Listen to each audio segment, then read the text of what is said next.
unfolding our life as we go through. So the key essence is we giving the reins of our life to Krishna, and how Arjuna does that. That is what is explained, and through example. When we read something, it is very difficult, but when we look at an example, it becomes very easy. So here Arjuna through example is going to teach us how he gives up the reins of his life. Like he gave the reins of his chariot, he is going to give the reins of his life to Krishna. And Krishna begins the entire Bhagavad Gita from this chapter. So without further ado, let's begin with the Mangalacharan. So the chapter name is The Contents of the Gita Summarized. It is rightly put by our Srila Prabhupada as Contents of the Gita Summarized because it is a complete summary of Gita and it is a first step of self-realization. Please join your hands with me for the Mangalacharana. Om Ajnanatimirandasya Jnananjashalakaya Chakshurunmilitam Yena Tasmai Shri Guruve Namaha. Shri Chaitanya Namo Om Vishnupadaya Krishna Preshtaya Bhutale Srimate Bhaktivedanta Swamin Niti Namine Namaste Saraswate Devi Gauravani Pracharine Nirvishesha Shunyavadi Paschata Deshatarine. Jai Shri Krishna Chaitanya Prabhu Nityananda Shri Advaita Gadadara Srinivasadi Gaura Bhakta Vrinda. Hare Krishna Krishna Krishna Hare Hare, Hare Rama Rama Rama Hare Hare. Let's all pay our obeisances to our founder Acharya A.C. Bhaktivedanta Srila Prabhupada Ki Jai, and our Shiksha Guru Suranath Prabhu, and start this session. Hare Krishna, dear devotees, welcome again to Chapter 2 of Bhagavad Gita. We'll quickly review yesterday's session, which is Arjuna Vishada Yoga. Why we revised yesterday's session is so that it gives us the continuation why we are in chapter 2, what are we going to discuss in chapter 2. So chapter 1, the acronym was doubt. In that we saw Dhritarashtra's mindset and Duryodhana's mindset, how Dhritarashtra was partial to his own sons and he had a doubt whether this war is going to take place or not, or whether they will strike a deal, because it is Dharma Kshetre Kurukshetre. It is the land of Dharma, and Dharma will take precedence in such a land. Like it's like the cricket match. I gave you an example of cricket match where home ground advantage you have, right? So here he had that doubt whether there'll be a deal stricken between Pandavas and Kauravas, and Pandavas will take over the kingdom. And he also had that fear that his sons will be out of kingdom. And he was very partial. Mamaka Pandavas Chaiva, he says. Why Mamaka? He's separating. Although the Kuru is complete, Pandavas and Kauravas together as Kuru, he separates them out. And then we saw Duryodhana's mindset, how diplomatic he was, how he uses the word apariyaptam to differentiate between the Bhishma, that he's great in one sense, and again he tells the others he's become old.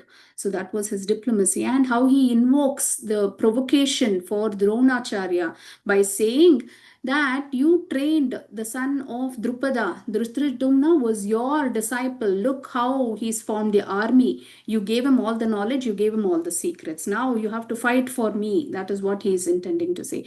And the inner fear, looking at the army, he thought they will not get any army, but they had a very beautiful army, and the strategy was very well performed on the battlefield. And the ominous results, the religious place, Krishna's present, transcendental conch shell, when they blew the conch shell, the hearts of Kauravas was shattered, it says, right? And the presence of Hanuman and Lakshmi Devi does not leave. Madhava, the word used here for Krishna's reference is Madhava. Madhava means he's Mother Lakshmi's husband. And Agni Deva's chariot, how Agni Deva had presented a chariot to Arjuna, and that chariot, whoever sits on that chariot in all 10 directions, they will be a winner. They will never get defeated in all time directions. That's what it meant. And then the uncertainty, hesitation to fight the war. He says, oh my God, I'm going to perform all these sinful activities, or adharma is going to happen from me. Do I really want to fight? That uncertainty is there. And then he is bewildered. Why? He has to fight his own grandfather. He has to kill his own grandfather and spiritual master, Guru, who's Dronacharya. Because why this happened? Because Krishna put that chariot right in front of them. Arjuna asked, please move it little forward. I want to see who's come to fight.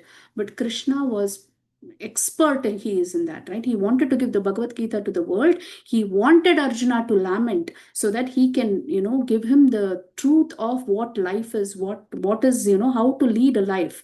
And that's why he puts that chariot in front of Dronacharya and Bhishma. Although he had other places to put, he puts it in front of them. And that's when the bewilderment starts, or the lamentation starts for Arjuna. And he says, oh my God, this is not going to happen. How can I kill them? And we saw the 8 things where his hand was shivering, the Gandiva fell, all those things we saw. And then the turning point, he gives 5 reasons why he cannot fight.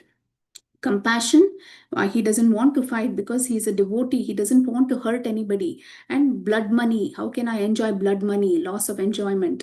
Fearful of sinful reactions, I will get sinful reactions by killing people. And destruction of family tradition.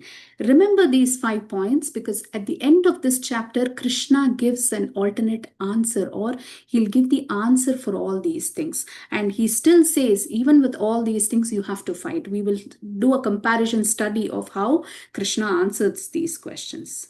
Let's begin. So today's chapter, as usual, it is divided into 4 sections. What are the sections? How do we manage stressful situations? All of us go through stressful situations. Every step of our way, we go through stressful situation. Padam padam vipadam, I told you yesterday, right? It's like a minefield. You never know where you're stepping into. It'll all look very nice, green and grassy, but the minute you step in there, there'll hundreds of problems come out of that endeavor, right? So, and then you are in such a stressful situation because both choices that you have in front of you are not perfect. There will be losses, there will be heartbreaks in both the choices. Either of the choice is bad. It is very difficult for you. These material problems, when we try to solve it materially, then it is a problem. We should try to solve it spiritually. We have to go one layer up, and that's what is shown in the Bhagavad Gita, this chapter. And then there is an identity crisis for all of us, and that's why we are suffering. What is that identity crisis that we all have?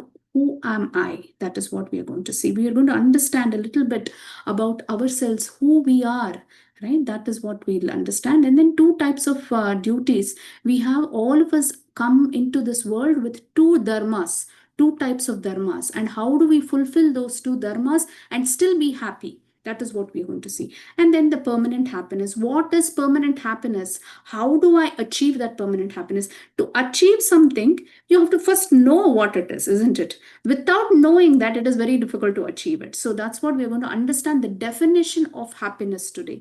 That way we'll know the differentiation between what is true happiness and what is just, temporary happiness. That is what we're going to learn. Like usual, the acronym for today is the Gita.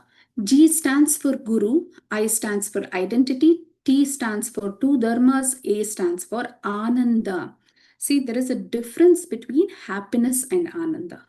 Happiness is momentary and temporary. We'll see that Ananda is permanent, and it is bliss, the higher taste that you are going to achieve. So let's get started with the first shloka. This is the turning point of Bhagavad Gita. This is a very, very, very important shloka.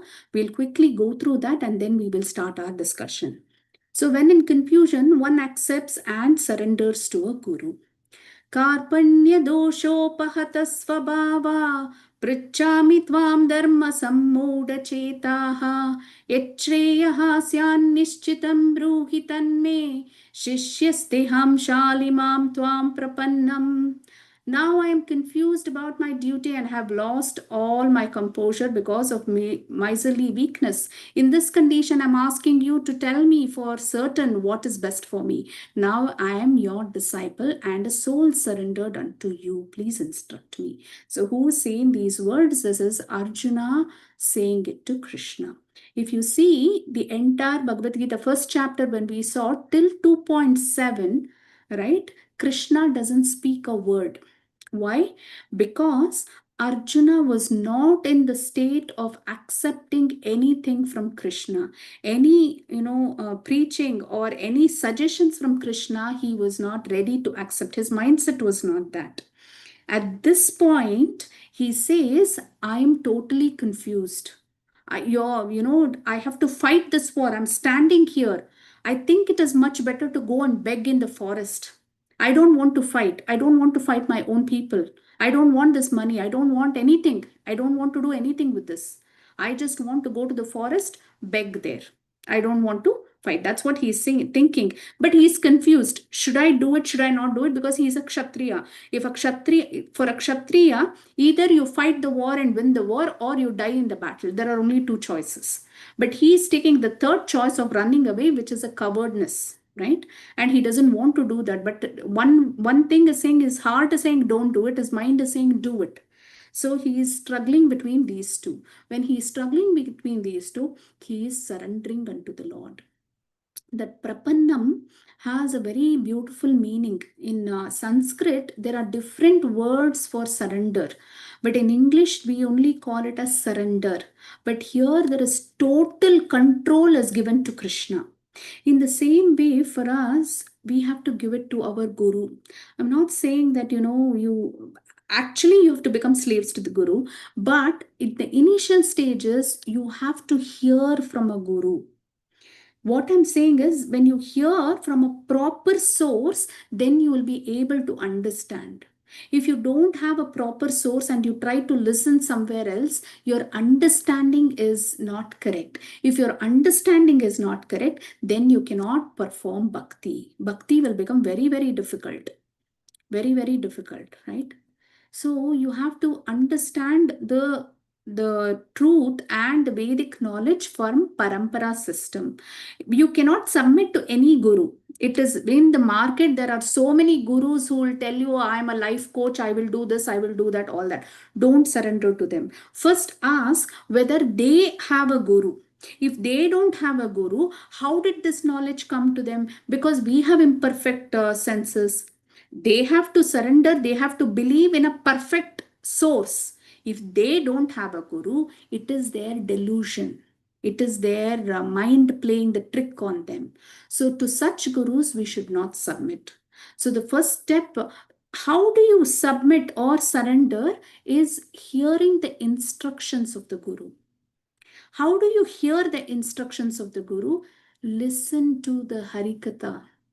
Listen more to Krishna Katha. When you start listening, there are a lot of life lessons, and the Guru will be able to tell you. When this Bhagavad Gita unfolds, also, it seems like a battlefield, and somebody is saying something, and Krishna is saying something, Arjuna is doing. No, although it is not a true battle right now, we have every day we are fighting that battle with Maya. Every day there is, problems in our life. So how do we correct those problems? Unless we take the life lessons from this, it may not be straightforward. Initially, when I read the Bhagavad Gita, I read at least 2 or 3 times, but I never understood even a word. It was very, very difficult. I thought I was understanding, but I took the same Prabhupada's book and I started reading. I felt like I was getting somewhere, but I was getting lost. Then, when my guru actually explained it to me, it felt so simple. First of all, Prabhupada has made it so simple, like a baby formula. See, if you had to go and dig the meaning of the Sanskrit words, it would have been very difficult. After getting the Sanskrit words, also, you don't know the purport which is written. Now I am confused. To get that also would be a lifetime's achievement for us. But Prabhupada has done a lot for all of us, that he has given us baby formula. All we have to do is study this and listen to a guru who's trying to teach us. That is the first step in coming out of a problem. If you try to solve the problem by yourself, two things, by imperfect senses and by material solutions, you will not be a winner. You have to take a higher position. How do you take that higher position? A person who's walked that life. See, if you're going into IAS exam, or some competitive exams, what do people do? They will follow somebody. They will start reading their interviews, how much hours they put in that, how did they study, what memory cards they made, what smart cards they made, how they used to revise the concepts, how do you keep up with the latest. It's the same thing. Bhakti is a science, and it is more tough than IAS. It is written in Bhagavatam, one of the shlokas. Maybe you can go to the moon, or you can do anything, or you can become even the president of America. But to get bhakti is very difficult. Very, very difficult. To getting a human body is difficult. It is one in so many chances it is to get a human life. After getting that human life, to get bhakti is very difficult. After getting that bhakti, to get a guru and sadhu sangha is even more difficult. So you're all so fortunate. It is not coincidence that you're here. First of all, human life, Krishna, there is a very beautiful example given. See, all of you might have been to Tirupati at least once in your life. How difficult that line is. It takes 6 hours, 4 hours. Even if you have special ticket, it takes a long time. But say one day there is a minister coming. By chance, somehow or the other, you were moved into that minister's line. How quickly your service will get over, going and taking darshan. Krishna has done that for us. We don't have eligibility to take a human life because we do day in and day out, we do karma, which makes us fall down, down, down. Somehow, someday, somewhere, we did something which Krishna caught in his eyes, and he said, you know what, remove them from the general line and put them into the VVIP line. And that VVIP line is your human life. And in that also, somebody, some devotee might have given you some prasadam, or they might have said, hey, I've kept a bottle of water or a cup of water for Krishna's, Abhishekam. Can you bring me that water? He would have said. You don't believe in Krishna. You would have just, okay, this person is asking, I will bring you. That much is enough. That is a mercy of that devotee to ask you to do that service, that you got bhakti in your life.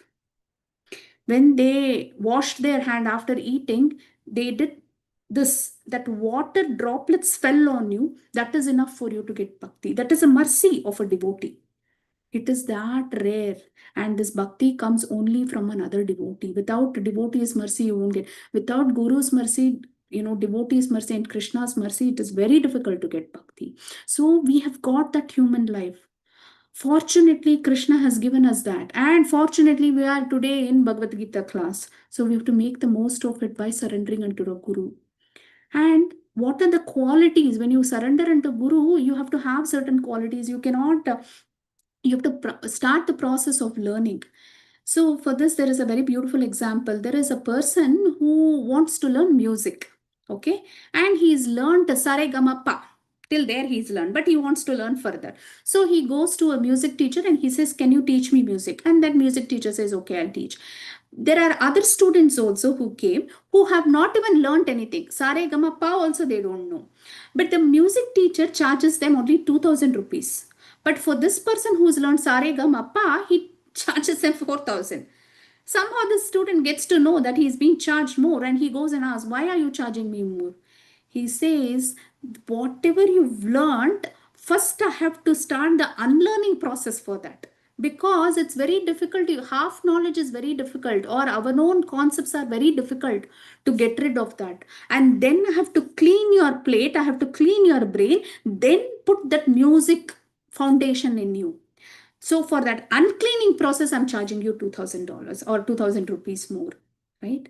And that is why it is important. We have to have that eagerness to learn. We cannot come in with an attitude that I know all. Even though I know all, Even in many classes in ISKCON, you will see many classes, even though we know certain things, we sit in those classes, there'll be some point, somewhere something we would have missed out, and that will be so critical. We'll think it is, from this whole class, I learned only 2 points, you may say.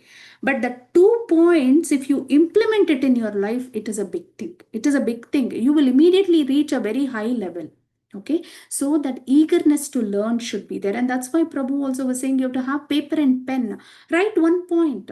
Start with 1 point. Today's class, write 1 point which you felt is very interesting and it touched your heart, and see how you can implement that.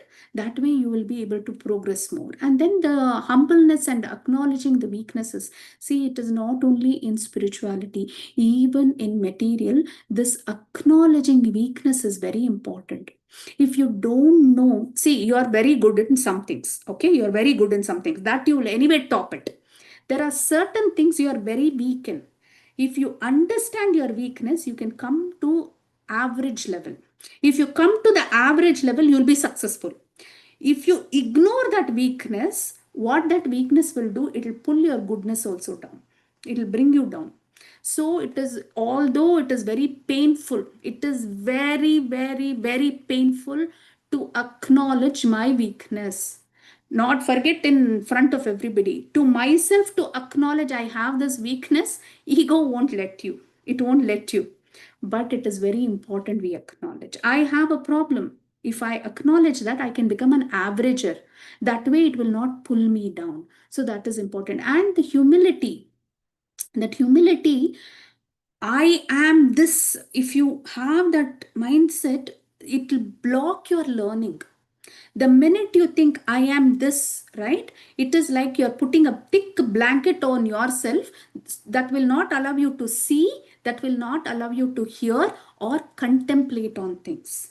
There are many things in this world. If you just open your mind, you will be able to learn. That openness will come when you're humble. You have to understand that everybody has something and every situation has something that you don't know.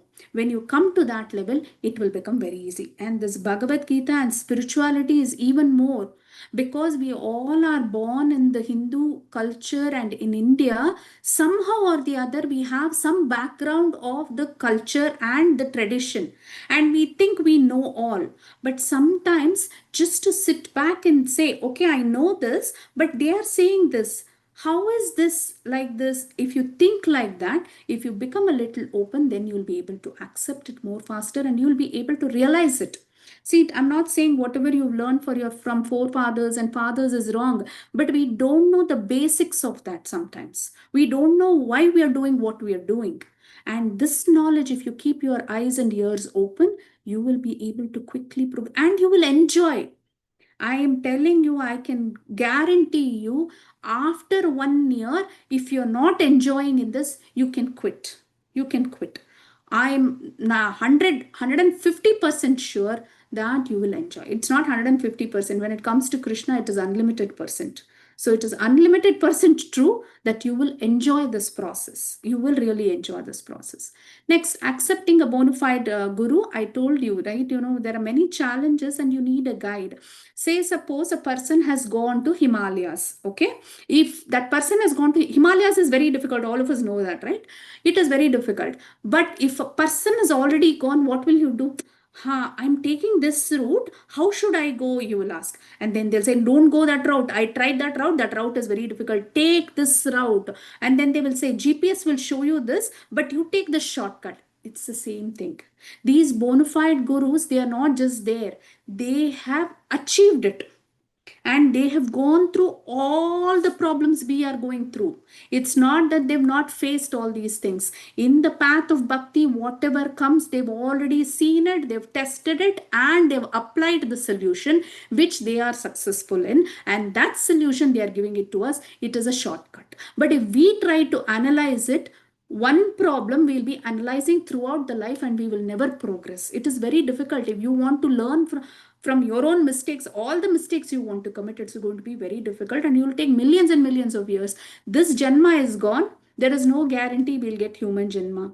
Then you have to go through all the ant, all the aquatic janma, everything. By the time you come to the human janma, there may not be Bhagavad Gita, there may not be ISKCON devotees, then where will you get it from? So it is very important that when it is there, make use of it. It is like a bumper lottery.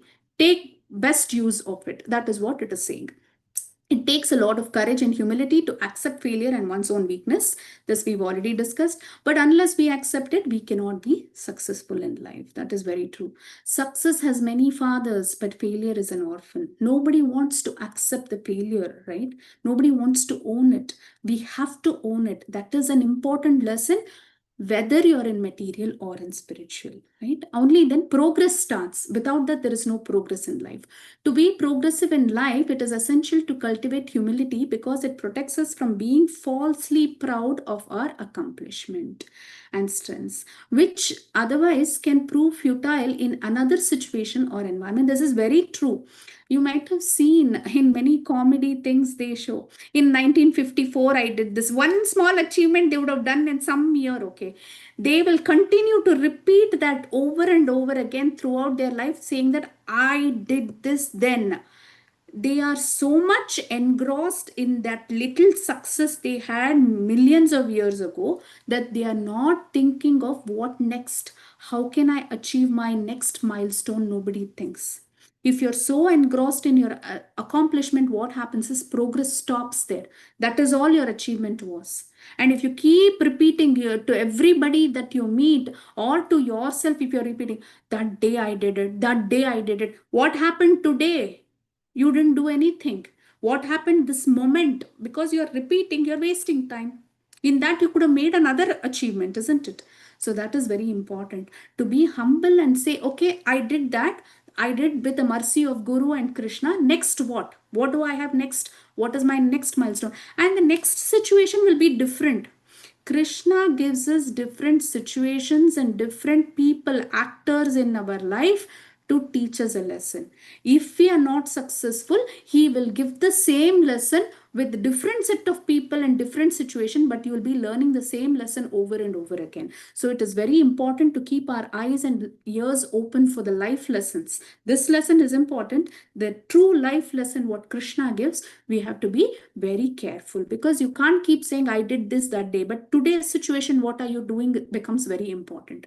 Our position currently, identity crisis. This is, who am I, right? Misplaced identity or mistaken identity, unreal understanding of self.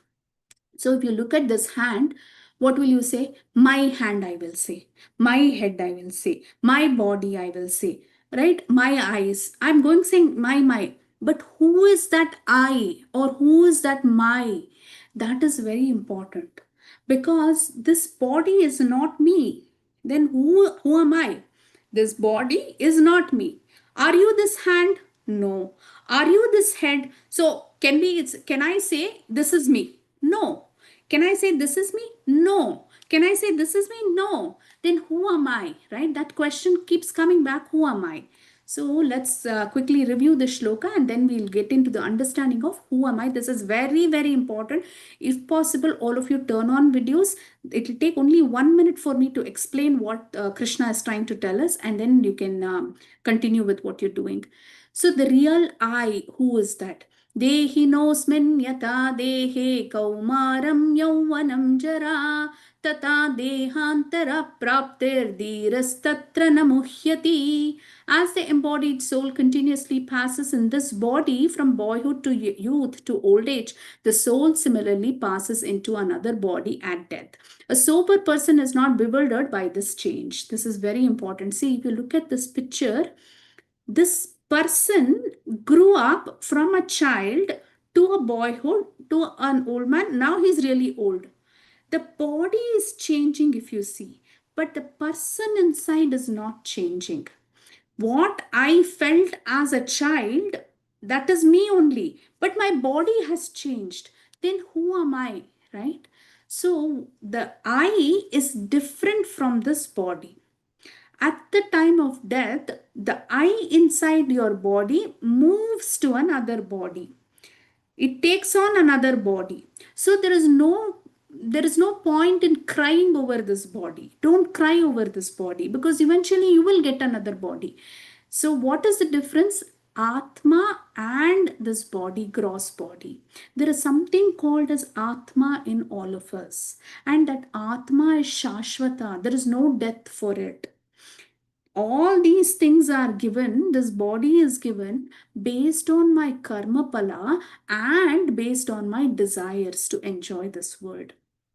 I wanted, the eyes is enabling me to enjoy the beauty of this world because I had a desire and I did a little bit of sukruti to enjoy it. And Krishna said, okay, let's give the senses to this. So each of the senses that I got is Krishna given to me and my karma pala and my desire.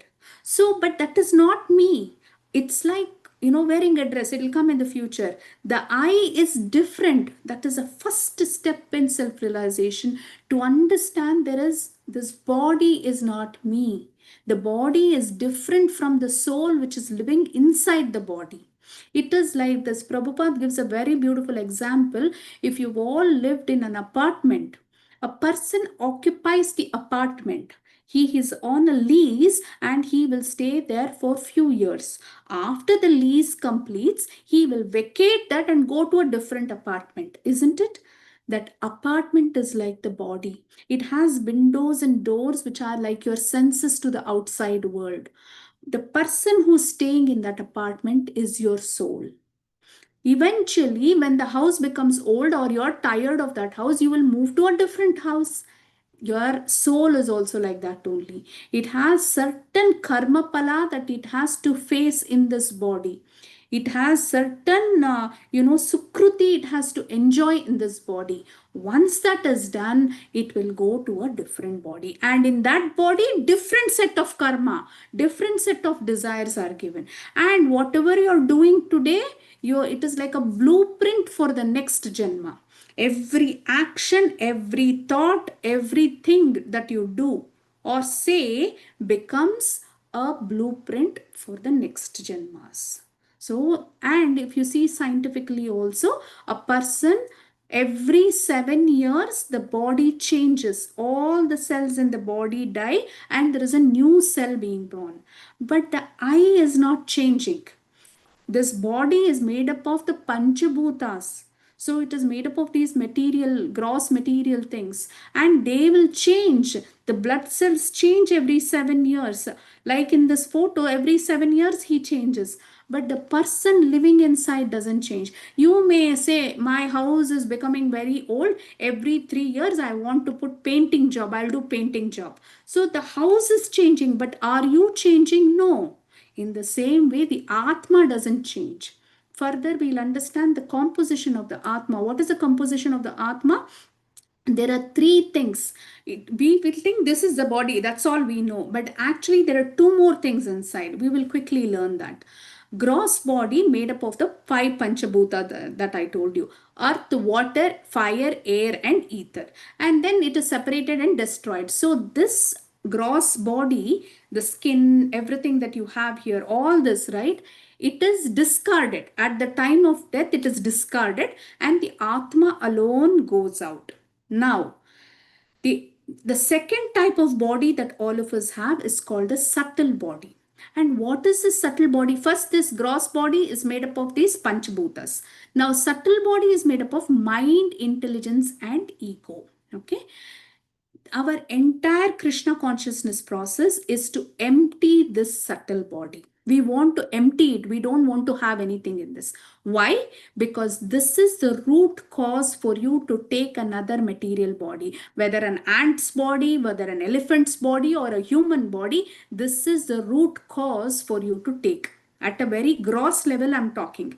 Okay, it is this subtle body is the one which we have to get rid of, and the only way to get rid of it is by having Krishna in your mind. And this entire process of Krishna consciousness is changing the consciousness from self to Krishna. It is right now, it is looking like this. Your consciousness is always looking at you, it is always concentrating on you. We will slowly turn that towards Krishna. The minute you turn it towards Krishna, this becomes empty.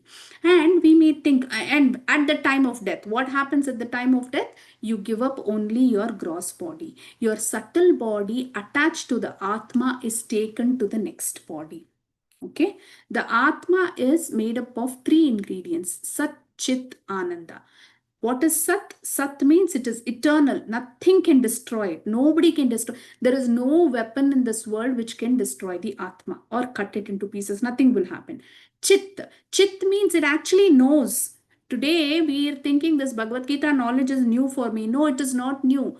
The Atma already has this knowledge, but it is covered. It is completely covered in andhakara, in a dark room. Even though your eyesight is very, very good, if you're taken to a dark room, can you see anything? It is like that for the Atma today. Because it is in a dark room, it is not able to see the reality, but it knows everything. Ananda. Krishna is also made up of all these three things. If you take an ocean, scientists take a drop of water to analyze. If you analyze that drop of water, you will know the composition of the ocean. In the same way, Krishna is the ocean, we are that drop, that anu. Krishna is Vibhu. Okay, Krishna is the composition is same between us and Krishna. The only difference is Krishna is magnanimous, he is big.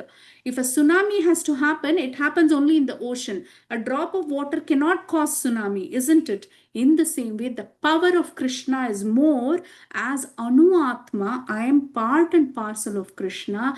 It's like a fire. If you take a fire, there is small kiddy or sparks all over it, right? That spark is us, all of us living entities. That big fire is Krishna. Now, when a person dies, what happens when a person dies? When a person dies, the gross body is completely gone. Okay, you leave that body here. What happens to my subtle body and Atma? The Atma is covered by the subtle body and it will take you to another body. And now I told you the karma and the desire that you have in this life will carry you. Where is that stored? It is actually stored in your mind. Mind is like a chip, okay? And on that chip, you're storing everything that you see. It causes a reflection on your mind. Everything that you experience is causing a reflection. You may have seen some people, I'm just giving you an example. A person may say he has very bad headache, okay? No matter where he goes, that headache will not be cured. And Prabhupada writes in the purport, sometimes that headache is from the previous Janma, where he was killed by a big stone. Somebody put a big stone on his head, or he put a big stone on somebody's head, and that headache happened. Right? So, whatever bodily elements that you are facing today is because of the karma pala that you've done in the previous Janma.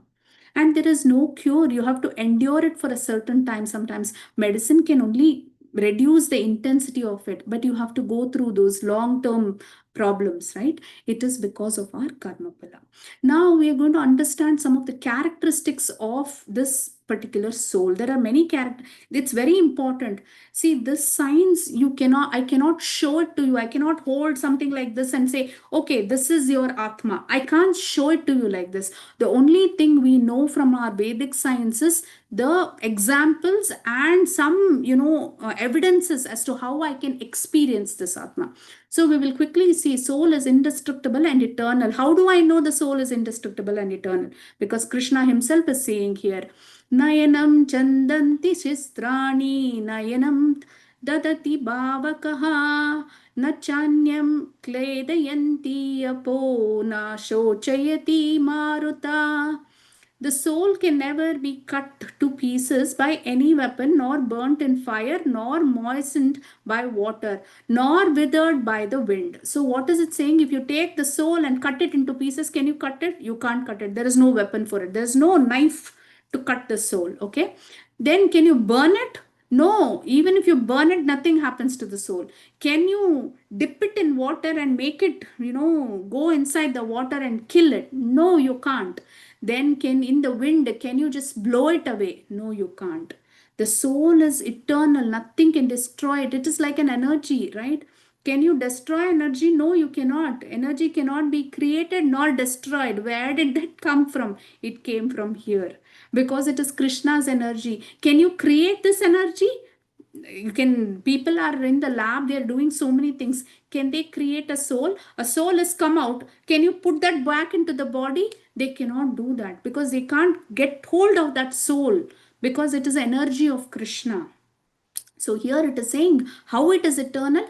If you cannot do anything, then there is no end to the soul. If there is no end to the soul, the logical understanding is that it is eternal, right? When a person dies, soul does not die. It does not die. Only the body dies. Only the apartment will go. The person in the apartment will move to a different apartment. In the same way, the soul will not die. Only the body is given up in this world. Here in this material world, you give up this body. With the subtle body and Atma, you go to the next body. Okay? That is how we have to understand. Now, some of the facts of Krishna gives in the Bhagavad Gita, chapter 2, all these facts about the soul. What is the size of the soul? See, many experiments in Harvard and Massachusetts and all the Emory and everywhere, they are doing a lot of experiments to have a super resolution camera at a person who's dying to see that soul come out, right? But they could not capture it. Why? Because the size of the soul is so small. What is the size of the soul? If you take a hair out of your head, the tip of the hair, if you cut it into, if you make it into pieces, 10,000 pieces, the tip of the hair, 10,000 pieces, one such 10,000th piece is the size of your soul. So if that is the size of your, it's smaller than a microorganism. So you cannot capture it in any camera. And it is conscious. What does it mean it is conscious? If I hit myself here, I feel the pain, right? That means my consciousness is there in this body. Once a person dies, you hit them, do they feel anything? They will not feel anything. Why? The soul has left. When the soul enters the body, it spreads everywhere. That's why the skin touch is there. Once the soul goes out, that touch cannot be felt. That is because the soul is not there. That is the consciousness we are talking about. Soul is nothing but that consciousness. Soul and consciousness are not different. It is the same. So as long as that consciousness is there in the body, you will feel everything. But once that consciousness leaves, the body is just it's just like a piece of material. There is nothing to it, right? So that is consciousness. And unchanging, does not undergo 6 kind of changes.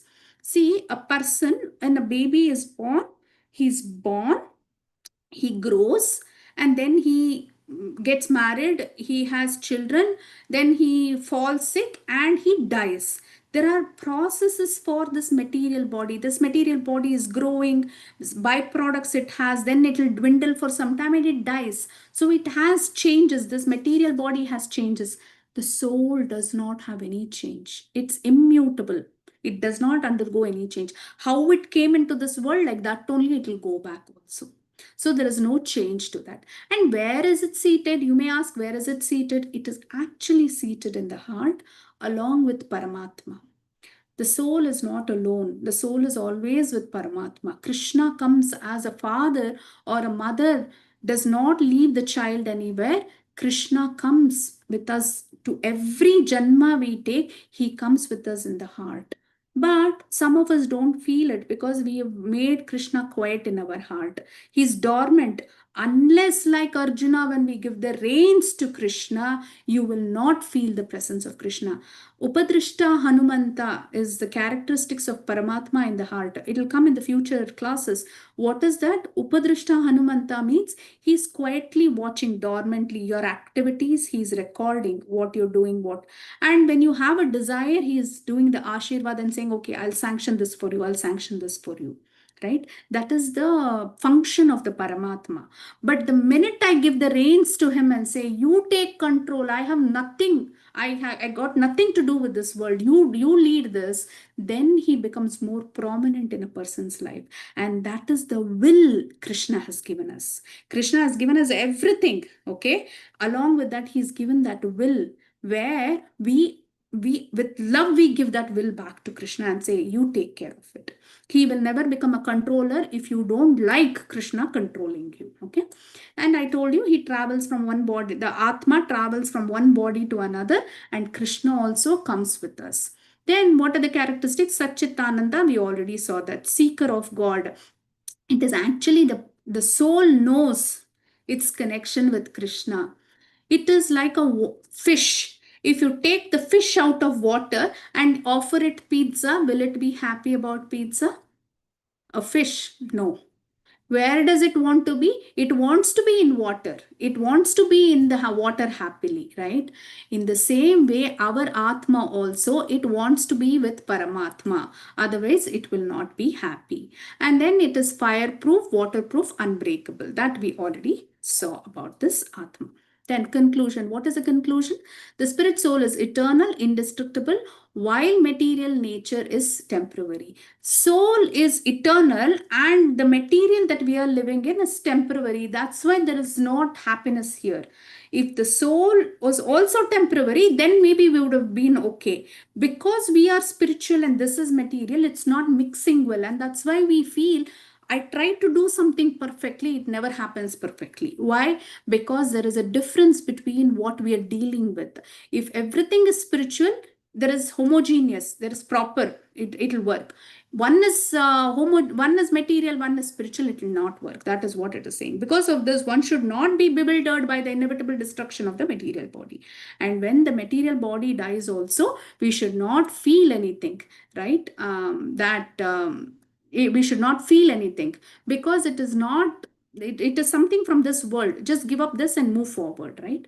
Rather than one should remain fixed in the prescribed duties which purify one and allow one to realize the eternal. So we should be concentrating on that final result, how to get out of this world, get into that spiritual eternal world. Right now we are fixing our attention so much to this material that we forget our real duty. What is our real duty? To understand who we are and get out of this world. So reincarnation, jatasya hi dhruvo mrityor dhruvam janma mritasya cha tasmat apraryapta hatte natvam sochitim arahasi. One who has taken his birth is sure to die, and after death one is sure to take birth again. Therefore, it is unavoidable discharge. In the unavoidable discharge of our duty, we should not lament. So what is it saying? It is like changing your clothes. A person who is born, show me one person who's not died. Whether it is rich, poor, or whether it is intelligent, uneducated, everybody die. And it is not the end. You will take another birth. So there is no stoppage there. It is like changing your clothes. How you change your clothes, you're changing your body, right? So for that, if somebody dies, you should not lament. Why all this Krishna is saying? He's talking about him fighting in the war and killing people. He shouldn't be afraid of that.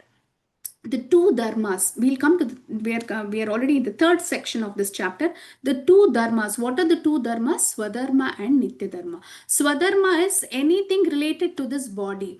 I get up in the morning, I will take a bath, I will go to my job, I will take care of my children, I will exercise. Anything related to the body that we are doing is Swadharma.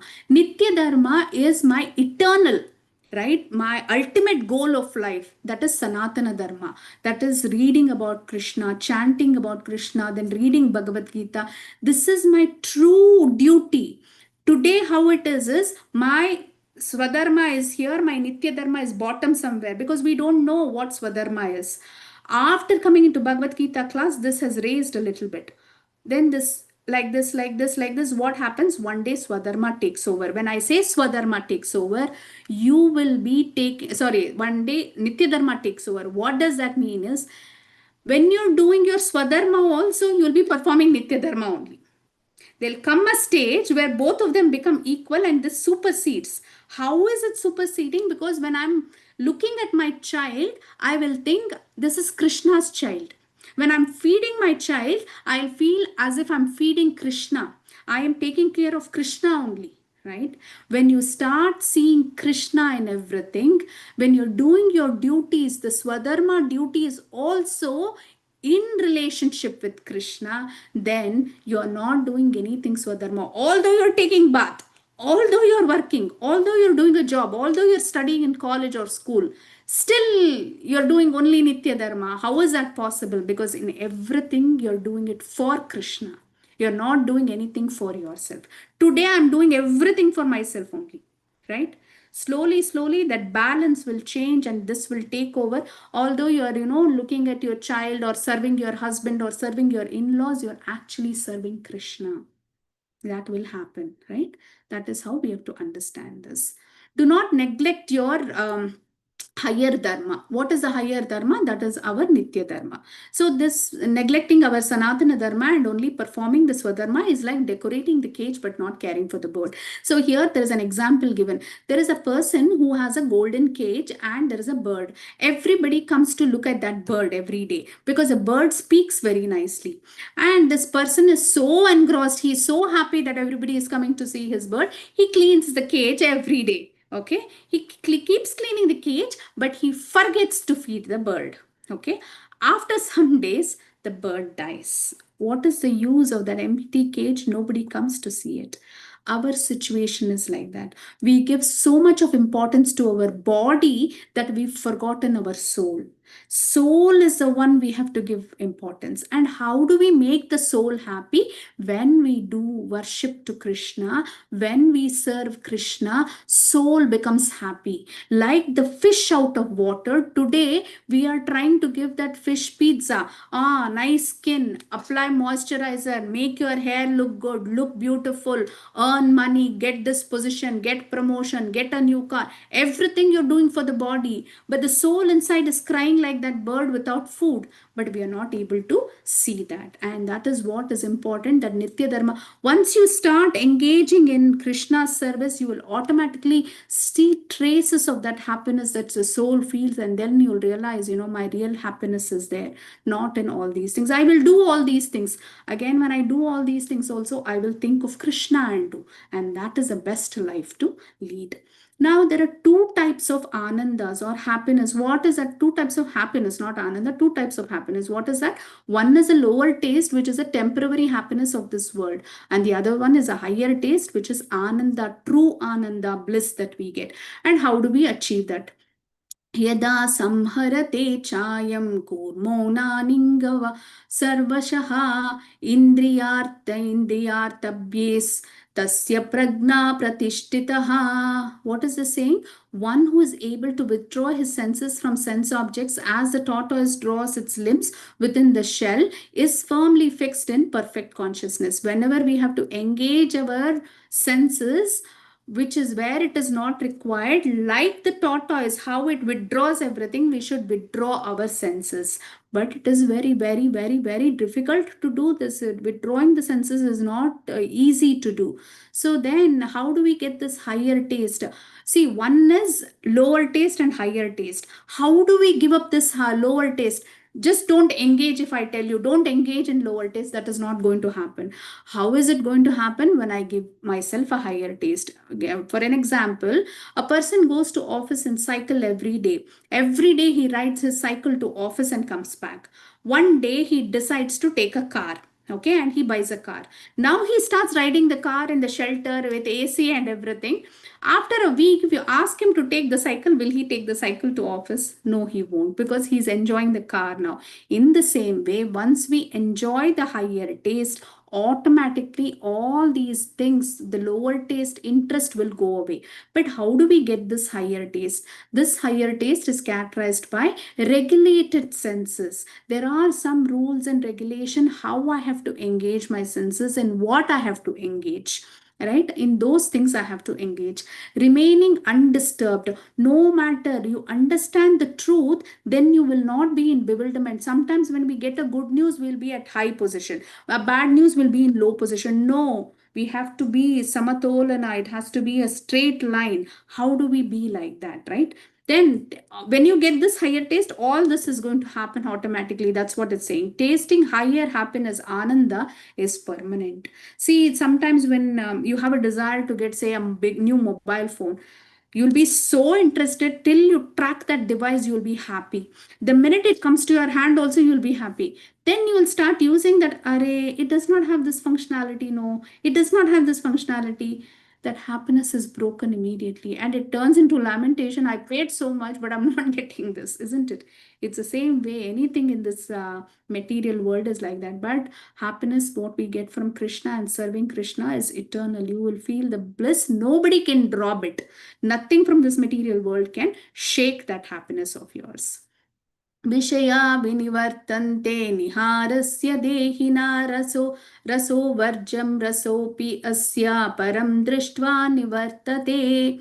So you may say that I will not engage in these, lower activity and be happy. That is not possible. That's what it is saying. Though the embodied soul may be restricted from sense enjoyment, the taste of sense objects remains, but ceasing such engagements by experiencing a higher taste is a fixed way. So there are some gurus who say, don't do this, don't do that, don't engage nirvana. They say, don't look at this world, give up this desire. That is not going to happen. The more you restrict your senses, it will go back with more force. Then how do I do that? Give it a higher taste. The controlling of the senses is not by withdrawing the senses, but to change it 180-degree pivot. Instead of doing this, I am doing this and getting the same enjoyment, higher enjoyment. So if you say withdraw, it will go back. The minute it sees, the next minute it sees that it will go back with more force. So instead, change the direction of desire. Instead of eating gulab jamun directly, give it to Krishna as bhoga and eat. You're eating the same gulab jamun, but the perception has changed. I'm eating Krishna prasadam now. Then there is no karma to it. But if I go and pick the jamun directly and put it in my mouth, then there is karma. That senses is forcing you. It's telling gulab jamun is nice. Eat it, eat it, eat it. You pick it and put it. Then you're engaging.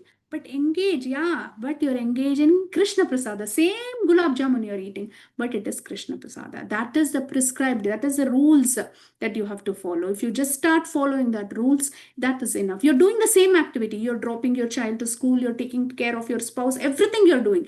But the consciousness in which you're doing changes, the attitude in which you're doing. And in fact, the material life becomes better after engaging in spirituality, because grudgingly you'll be doing sometimes in material life. That also goes away when you come into spirituality. यततो हि अपि कौन्तेय पुरुषस्य विपश्चितः इन्द्रियाणि pramathini haranti prasabam manaham. So Krishna is here, Arjuna is saying, oh, this mind is so strong. The mind is the one which is controlling the senses, Arjuna. Sorry, Krishna is telling to Arjuna. So that's why you cannot control it. He's saying the senses are like these 5 fingers. And what is attached to that? This palm, right? This palm is like the mind. The mind is what is controlling these things, and the mind is so strong that it will pull the senses in whichever direction it wants. So what do we have to control? The mind. It is so forceful. Pramatin, that means it will make you mad at certain things, and it is very difficult to control, is what he's saying. Now, the lower taste, how it engages a person, flow chart is given, right? What is that flow chart? First, what happens to you? You have a sense object. There is an object kept in front of you. Gulab jamun is kept in front of you. Or for Mathaji, some jewelry, some sari, everything is kept. For Prabhuji's, it'll be some beautiful car, BMW car. Every day you're going and touching the polish of the car and coming back. So you like that object so much that even when you come home, you're browsing and checking what is the speed of the car, how many miles does it give. Mataji is checking how much of gold gram is there in that, what that stone is, whether it is good for me. So you're contemplating so much. While contemplating, what happens? You have an attachment to that object. Automatically, the mind gets attached to that object. Although that object is not in front of you, it is attached. When it is attached, it causes lust. See, lust cannot be taken just, the worldly relationship lust. This is desire. In Bhagavad Gita, wherever you see lust, replace it with desire. That means you have a desire to acquire that object. You have, uncontrolled. It is very, very, you can't control it, have such a desire. And now such a desire is not fulfilled. What happens? You are in anger. Then once anger sets in, what happens? Bewilderment. Bewilderment means you become mad about it, right? You are so much into it. Even if your child comes and talks to you, you don't want to engage. You're so much thinking about it. And once bewilderment happens, you lose your intelligence. The sense of right and wrong, the wisdom is gone out of the window. You don't know whether what you're doing is right. People in anger just throw things, they break things, they will hit the door. 5 minutes later, when that anger is gone, they will think, Array, did I do that? Why did I do that? Che, I shouldn't have done that. I shouldn't have said this, right? All this happens because of that attachment and desire to acquire that object. All these things and everything in this material world, wherever you look, objects are there. Wherever you look, it is tempting for you. Then how do I get rid of it? Practicing. Practicing Krishna consciousness, there is a boundary drawn. When you have to engage, when you have to leave your senses out, how you have to leave your senses out, what you have to do with the senses, how do we engage is clearly set with guidelines and rules. When you engage in such a way, then you will be okay. It will not trouble you. Otherwise, it's going to trouble you. And when it troubles you, it will not leave you alone. Either of the decisions, it will tell you it is wrong. For example, if you're sleeping and you have an alarm to get up at 5 o'clock and chant, or 6 o'clock you want to join this class, you have an alarm. When the alarm rings, the mind is saying, Hare Mathaji will something, she will say, you will listen, what is there. 5 minutes late, if you get up also, she'll be repeating the same points. It's okay. It'll make you sleep. And later you'll get up at 6:30 only. You will not get up at 6:10. And then the mind will say, what kind of a person you are. There are so many people there. They're all working so hard to give you Bhagavad Gita. You did not get up. It'll make you feel bad also. So whatever decision you take, the mind will not keep you happy. And that's why you have to control. You have to control the mind, not the mind controlling you. You have to control the mind. And that can be done by not giving up all the senses in the name of mind. Mind says, go eat ice cream, go do this, I want to stand up, I want to watch this. Don't let it. You have that boundary, you will say, no, we are not. It's like a child. Don't do this. I want you to do this. You have to train your mind. That is what it's saying. And how are these desires? Like I said, wherever you look, there is desire here, right? अपूर्यमानम् अचला प्रतिष्ठितं समुद्रम् आप प्रविशन्ति यद्वत् यद्वत् तद्वत् कामयं प्रविशन्ति सर्वे सा शान्तिम् आपनोति न कामकामी. A person who is not disturbed by the instant flow of desires that enter like rivers into the ocean, which is ever being filled but is always still, can alone achieve peace, and not the man who strives to satisfy. So what does it say? Like many rivers entering into the ocean, 40, it is said, I think it is 40 million, I think it is 40 million desires come to a person's mind in 1 second. In 1 second, the mind is bombarded by 40 million ideas and desires. And a person who is able to ignore those is the only person who can be happy at the end. You can have a desire, you can acquire things, but don't listen to everything the mind says. Every desire which passes your mind, passes the mind, you should not try to acquire it. If you keep trying to acquire it, it is never in peace.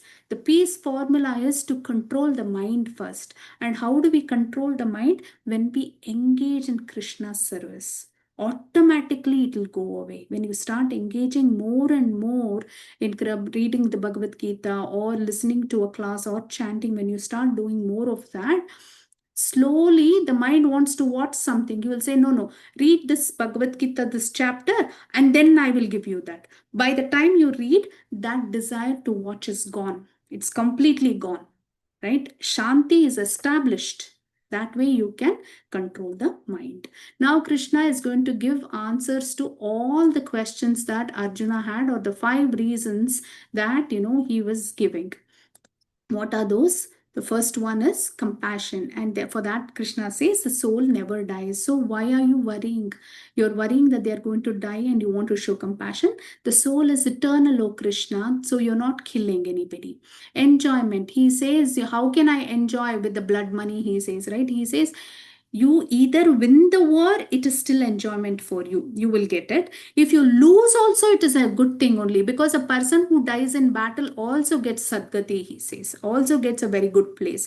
But if you run away, it is, first of all, it is a deframing your name, and also after life also you won't be happy. That is what Krishna is saying, because you didn't follow your Swadharma. You have to. If you're a mother, you have to take care of your child. If you're a wife, you have to take care of your husband. If you're a husband, you have to take care. You have to do that. If you run away from that, there is no happiness. That is what Krishna is saying. Destruction of family tradition. You're saying that if the people die, what will happen to the wife and children, right? An ant, who is giving the food to the ant? I am the one who is taking care. Krishna is the one who is going and searching for the ant and giving it sugar. Nobody is doing it. Krishna takes care of his own. Every living entity is being fed, well fed today. Then why are you worried? Who will take care? I am there to take care. Yeah, as long as they are there, I will take care. That is what Krishna is saying. Fear of sin. See, if a person who is in the battle forefront, if he kills a person, the government will say, ha, you killed a perpetrator, you will get a medal. They'll get a medal. So, in the same way, I am ordering you, you are a Kshatriya, the other person is an offender. Atatayi, there is a word called as Atatayi. They have done all kinds of mistakes. They are abominable. They will make the entire world bad. And I am telling you, go kill.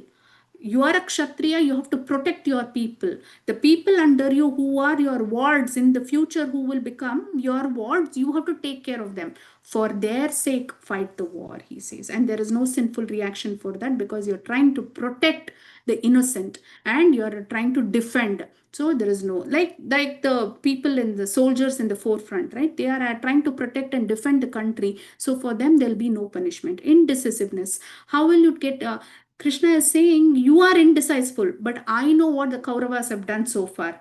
You kill them, right? You kill them on my order. Nothing will happen to you, right? They have to be killed. A person who's done a mistake has to go through punishment. Without that, there is no other choice, he's saying. If you leave them, they will do more mistakes, and that is bad for them and for the others, so kill them. So that is the end of the chapter. We will quickly summarize. I know I'm running short of time, but I will quickly summarize. So the today's chapter acronym is Gita. What is that? G is for Guru.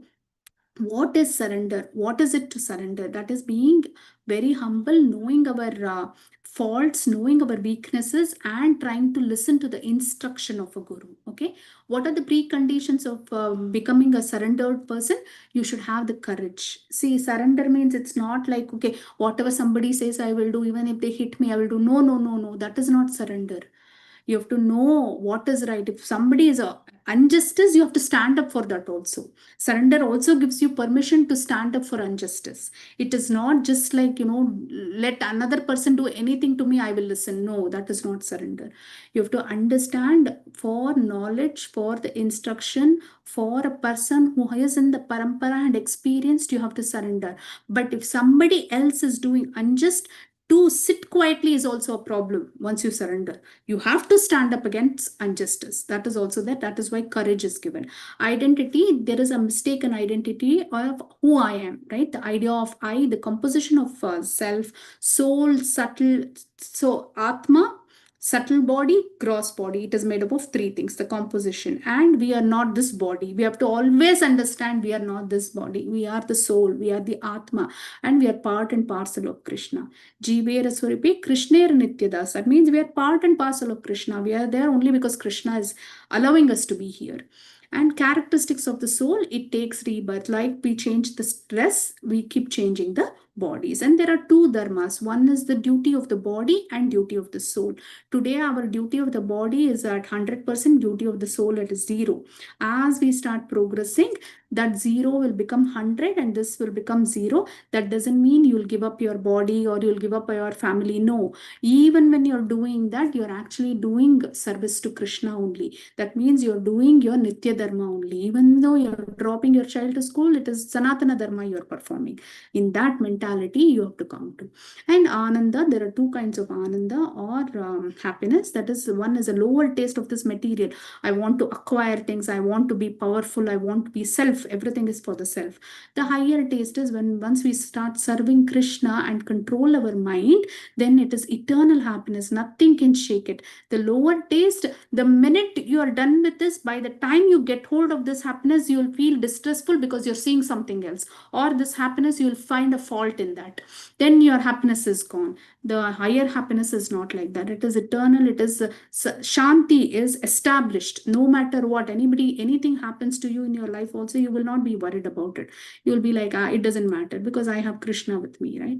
That is how you're going to be. So we all have to strive for that higher happiness, and that higher happiness does not come by controlling your senses or withdrawing your senses. It comes by engaging your senses in the higher truth, which is Krishna consciousness. And what is that? How do I do that? Reading Prabhupada's books, reading Bhagavad Gita. Even if you read one shloka, one purport in a day, that is enough. It is enough. It is 100%. It will make your life so successful. Read one purport per day. Or listen to a class like you're engaging in this 18-day session. Listen carefully. Even if it is 15-20 minutes only, you can give attention. Just listen to that.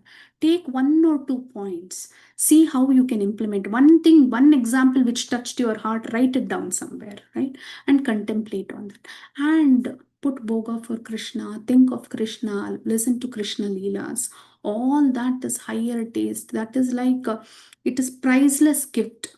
It is priceless. You can't put a price on it. And no therapy in this world, no BMW in this world, no jewelry in this world can give you that happiness what Krishna can give you. And nobody, your neighbors cannot give you that happiness. Your president cannot give you that happiness. Your country cannot give you that happiness. Nobody can give you. Only Krishna can give you. And that's why we are saying anything related to Krishna, if you engage also, doing Mangalarati, chanting, reading, anything, listening to class, it will give you. And it is free. The best part of all this is it's free. And it is a blessing and a curse. Why? Because if anything comes free in our life, we will think it won't work. Right? It will not work. Only when you pay some dollars, see, I didn't get an appointment only to talk to that Guruji, but 5 minutes I got and he said something. He would have said something similar only. But you will feel, yes, that is great. Now that we are giving free, ISKCON is giving everything free, people think, will it work? It's free. They are, following up also. Will it work? You'll think, no, it will work. It will work because it is Krishna, the unlimited person is giving it. And free of cost he is giving. Thank you so much, dear devotees. Today I'll end the session with that. What is there for tomorrow? Reincarnation. We're going to learn about Karma Yoga tomorrow. Reincarnation, regulated activities. What should I do? What I shouldn't do?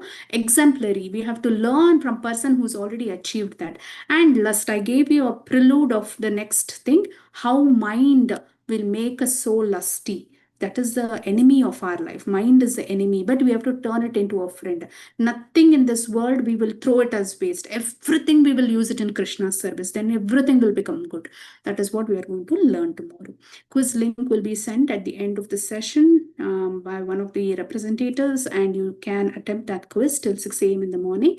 And certificates will be given to all those who complete 18 days session. 18 quizzes will be there. 18 quizzes if you complete, you'll get. Let's all chant Hare Krishna Mahamantra once.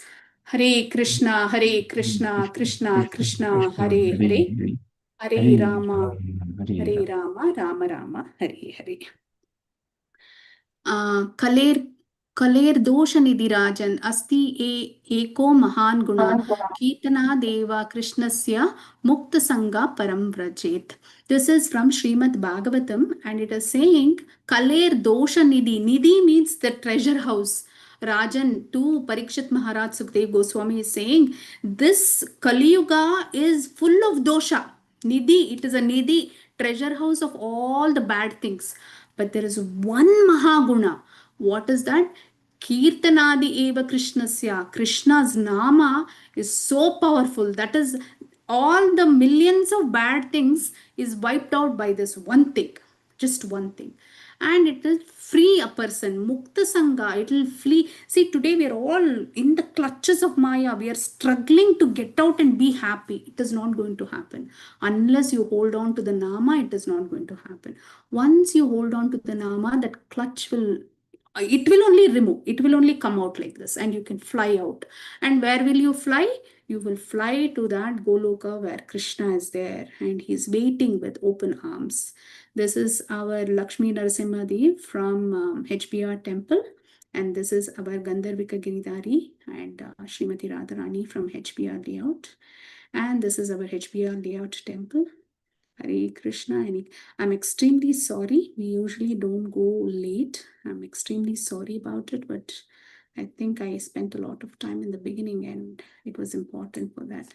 Please excuse me for spending 15 minutes extra. I think I took. Hare Krishna, dear devotees. Hare Krishna, Prabhu. Hare Krishna, Mathaji. Given that we understand the chapter 2 is probably the largest of it, so with that you have done a best justice to the time also, Mathaji. So with that, and going a little over time, has also has helped us understand the lower taste and higher taste, right? So if you're not understood so far, just within the chapter 2 that how to engage our senses are probably so how do we get the bewilderment or even the anger, the lust, everything. But then we understood, we are conscious of it, like how does that happen? So next is where we will learn about so how do we engage that, right? So that we keep ourselves in the higher taste and of course be conscious of the things which actually distress us. So that's what we are going to learn in next couple of chapters. Thank you so much, Sindhu Mataji, for putting it so very clearly and practical applications into our daily life. Hare Krishna. Hare Krishna. Thank you so much, dear devotees. Thank you, Dhanil Prabhu, for giving me this opportunity. Hare Krishna. And just a couple of reminders before we go into the questions, dear devotees. So we have started sending quizzes from since yesterday. So we would request all the devotees. So this would be based on the chapter that what you have gone through. So today you would have the quiz 2, which is based on chapter 2 that what we are learning. So please do attempt the quizzes. So you would have some of these reflections. You get to ask the questions. You get to question yourself that what I have learned, right? So that is how we should engage in this. So please do attempt those quizzes, and also there will be another poll which is being sent. So on marking your whether you completed your chanting or not. Please do complete that poll as it is just an yes or no question. And even the quiz also would not take more than 3 to 5 minutes. So I request all the devotees to complete that.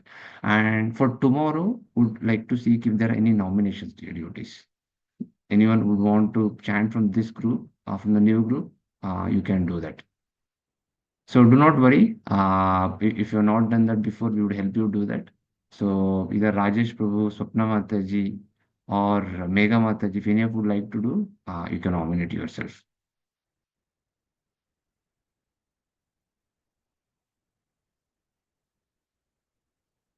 Anyone would like to do?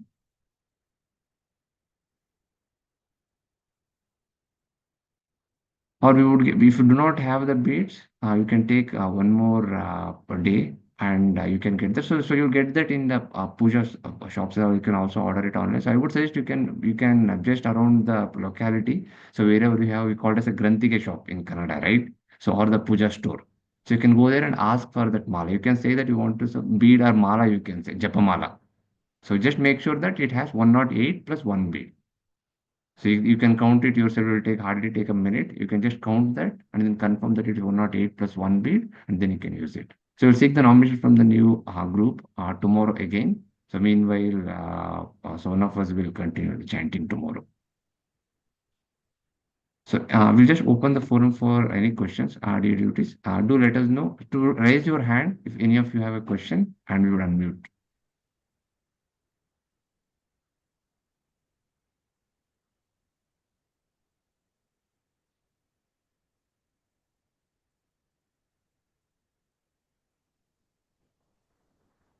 Hare Krishna, Kishan Prabhu.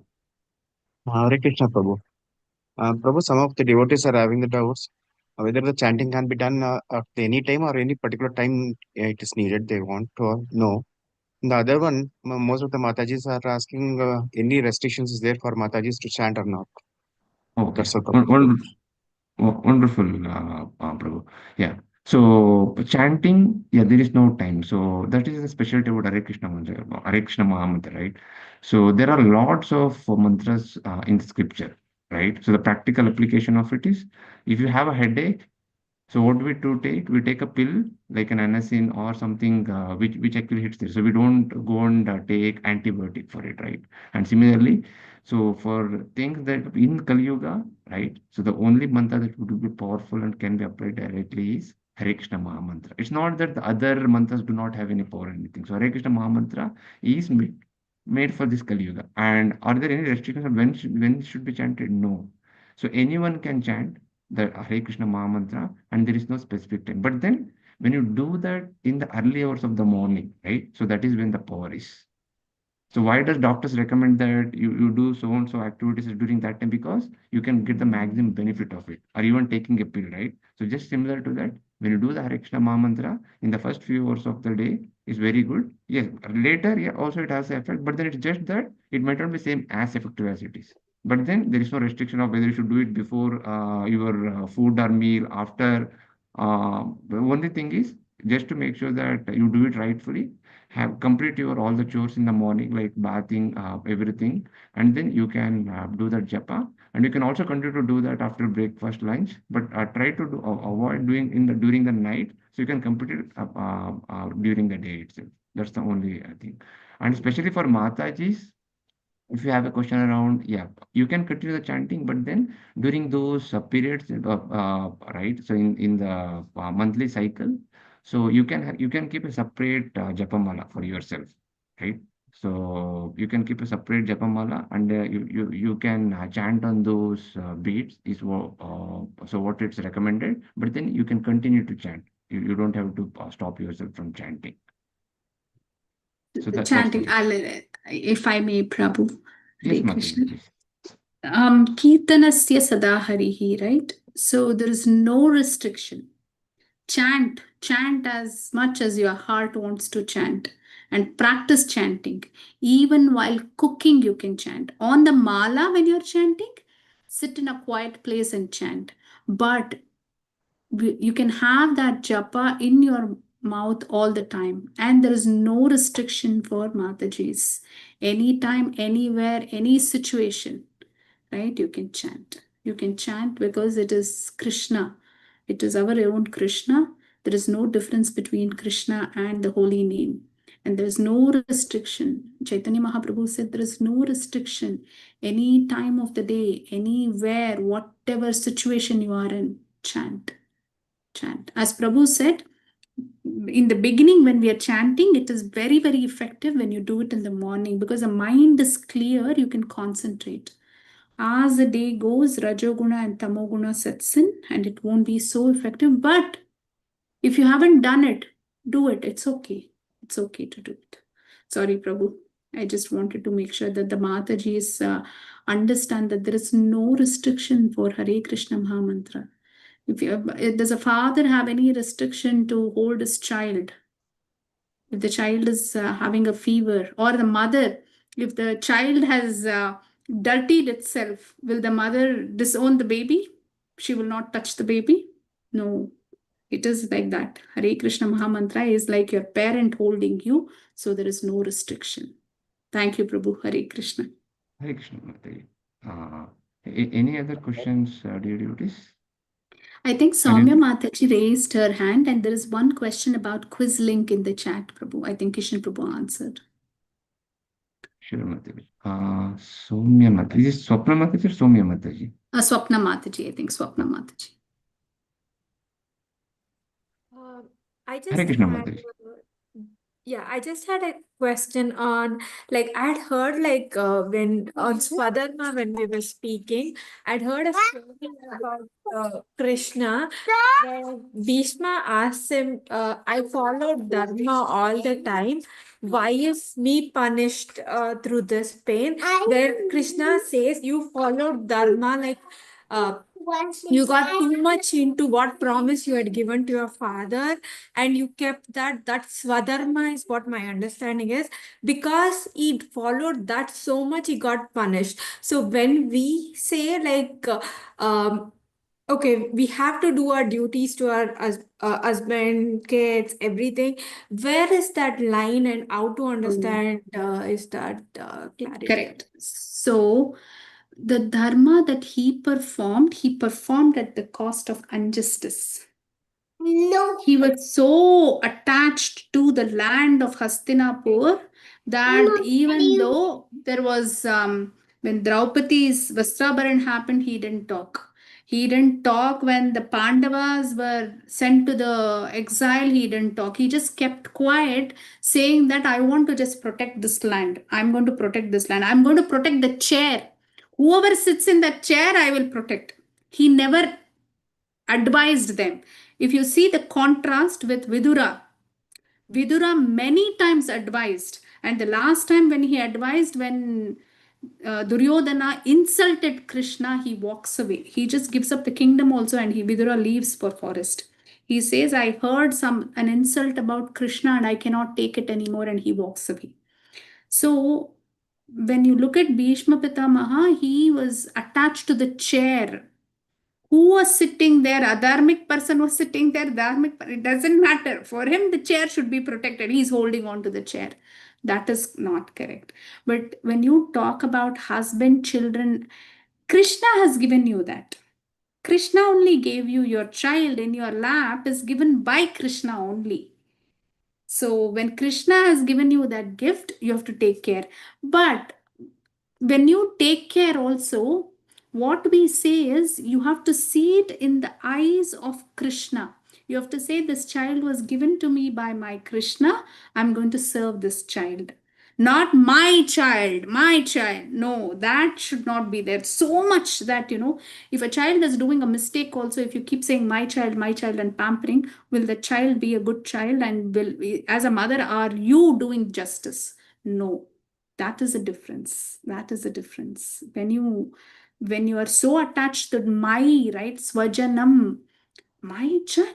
If somebody comes and tells you your child did this, my child did that, you will be very defensive, right? I mean, you don't want to listen to it also. That is not good. That is like blinding yourself into that relationship. Don't blind yourself into that relationship. It's like Krishna's. I want to take care of Krishna. That should be there, and you should love your child. You should do everything. See, once you come into spirituality, your material life definitely improves because you're not cribbingly doing. Husband did not buy sari for you. Still, I have to cook for him. Still, I have to make this. Take. No. Krishna did not want me to have that sari. And my husband was a medium to say no. I'm okay with that. I have to serve my husband also. Krishna has given me. If you can't maintain the relationship of this world, how will you maintain the relationship with Krishna in the future? Right? Unless I prove it to Krishna, I'm maintaining this relationship. He also gives us a lot of tests. He's watching us, right? He wants to make sure that we are able to maintain that relationship, because in future, when we have a relationship with Krishna, where physically we are with Krishna, Krishna will have the confidence, oh, this person took care of the husband, children, everybody, so it is okay. This is what my Prabhu, my spiritual master, Suranath Prabhu, gave me as an answer one day. He said, if you can't take care of the relationship in this world, what confidence are you giving to Krishna that he can have a relationship with you? Right? So you have to take care. Mathaji, may I ask one question on the same line? Because I might call you because it's already 7:30, if time permits. Mathaji It's has fine raised to her go. hand. Okay, it's Mathaji, tomorrow. 1 second, Santosh Prabhu. Mathaji has still raised her hand. Yeah, in that line, I had a question. Where we hear in this particular timeline where people are going through sufferings because of like husbands ill treating, mistreating with women. In that case, also, are we expected to like girls do that most of the time, right? Like even when he is a bad husband, is drinking, is doing wrong things for the girl, but still she serves. Is that the right thing to do, or should we Yes. stop the injustice line there? See, nobody is completely. What you're asking is true. I mean, if you talk in this worldly thing, you will say, hey, get rid of him and get out of the house. That's the first thing Yeah. which comes out of mind. But that is not Krishna consciousness, Mataji. You have to deal with it. You have to ask. See, Krishna has put you in that situation so that you, like Draupadi, put your hands up and to call out to him, right? So there is by some misfortunate events of life or due to their karma, they are in that state. Okay, they are in that state, and you had done something to get this. Okay, if you try to run away from this, it will come in a different color with a different person. You will have to go through that life lesson. So why not deal with it upfront right now and get it over with? That is one. Two, continue to pray to Krishna. Prayers have lot of power. Maybe Krishna has given you that person so that they come into bhakti through you. See, when you're coming to bhakti, just now we had, today was, Nasimha Chaturdasi here. When you come into bhakti, it is not just you. Your family also will get impacted. And your great grandfather, father, everybody will get impacted. Wherever they are, wherever they are, they will get the sukruti that you chant today. That is not going to come only to you. It is going to be for them also. They will get a chance. They will get a devotee association. In the same way, the husband that whoever is going through whatever they are going through, there are so many cases in ISKCON where this situation has happened, and the Matajis continuously, years together, they have been with ISKCON. The Prabhujis are the main people who are serving Krishna today in the temples because of the Mataji. They've Wow. become presidents. Yeah, they've become presidents. They've become treasurers. They've become everything. So you cannot, it's like committing suicide, right? Because I have a problem, I just commit suicide. You think you'll have a better life? No, you will be given what suicide you perform now and the karma you had, double that you will get in the next gen. First of all, you won't get a body. That is for sure. For many millions of births, you have to wait to get a body. The same way, you cannot run away from situation, however bad it is. It is like Krishna doing. He wanted to run away to the forest and beg. We can't do that. We can't give up. Krishna has given us that. Ask Krishna. Ask Krishna for help. Maybe this is the way you become closer to Krishna. I keep telling in our group, right? When Krishna wants to pull you closer, this is one way. Think if you're having too many problems at a certain time, it is Krishna's rope pulling you tighter and closer to him. That is Yeah. how you have to understand. And it is a good fortune that whoever the husband is who's fighting against the wife, and if wife is a devotee, husband is so fortunate because eventually he has to circumvent to Krishna and come to bhakti. He has to. There is no other choice. Krishna will make. I told you, right? Give the sofa, give little space in the sofa. Krishna will push everybody out and he will sit. He will make sure everything is set right in that sofa. So don't worry. I know it is a very, very difficult answer what I gave you. Recently, I heard Mataji ask the same question to a very high elevated devotee, and Prabhuji. And he said, there's no way, you can't give up. You can't. And Krishna will protect you. Also know that Krishna is on your side. The entire world is on the other side, but you are on this side. Krishna is on your side. You don't need the world. You just need Krishna on your side. Yeah. Yes, thank That's you, Mataji. nicely explained. Thank you. Yeah, I was like at that confusion. Like, yeah, thank you. Thank you, Mataji. Hare Krishna. So somebody is asking HVK Prabhu. I think I've done justice, Swapna Mataji. If you have further questions, we'll take it up. Okay. Thank you, Mataji. Hare Krishna. HVK Prabhu or Mataji, I don't know who it is. So it is like this. Your mind and your heart is like a sofa, and this entire process of Krishna consciousness starts with you giving little space on that sofa. You have priorities in your life. You have your family, you have your job, you have your name and fame, you have your position. Everything is sitting on the sofa. The sofa is overwhelming because your mind and heart is so overwhelmed with all the material things of this world. What we are saying in Krishna consciousness is give little, tiny, teeny space to our little baby Krishna on that sofa. That means you are letting Krishna in your life. The minute you let him in your life, he will grow to a chubby baby and push everybody out of that sofa. And he alone will be sitting on that sofa. He will make space for himself. In the sense, he will establish peace. All the clutter in your mind will be removed, and he will establish happiness in your life. Krishna takes over, like Arjuna's case, he took over the rain. He will take over the rain. He will make the sofa smell good, look good, beautiful, and you will be happy. That is what it is, Mataji. Or Prabhuji, I don't know who it is. Yeah, thank you. Hare Krishna. Hare Krishna. Thank you so much for that question. And I don't mind explaining 100 times because we can envision our Bal Gopal sitting on that sofa and enjoying, and that gives us one moment of time where we can think of our Krishna. Thank you for that question. Hare Krishna. Anil Prabhu, over to you. Sorry. But Hare Krishna, Mataji. It's fine, Mataji. So we'll take one last question from Santosh Prabhu, and No, then Prabhuji, it was no. I was trying to ask you: is it possible that can we take all the questions in the chat box and then accordingly, because okay, 7:30, 7:40, many I can see that many have left. So because they should also be benefited, or one day we can keep that to those many questions to all 70. It can be answered to all 70. So the kind of got it. questions what we Mataji and Prabhuji are asking, I wanted everybody to get the benefit of that. Sure, Prabhu. No, noted, Prabhu. Yeah.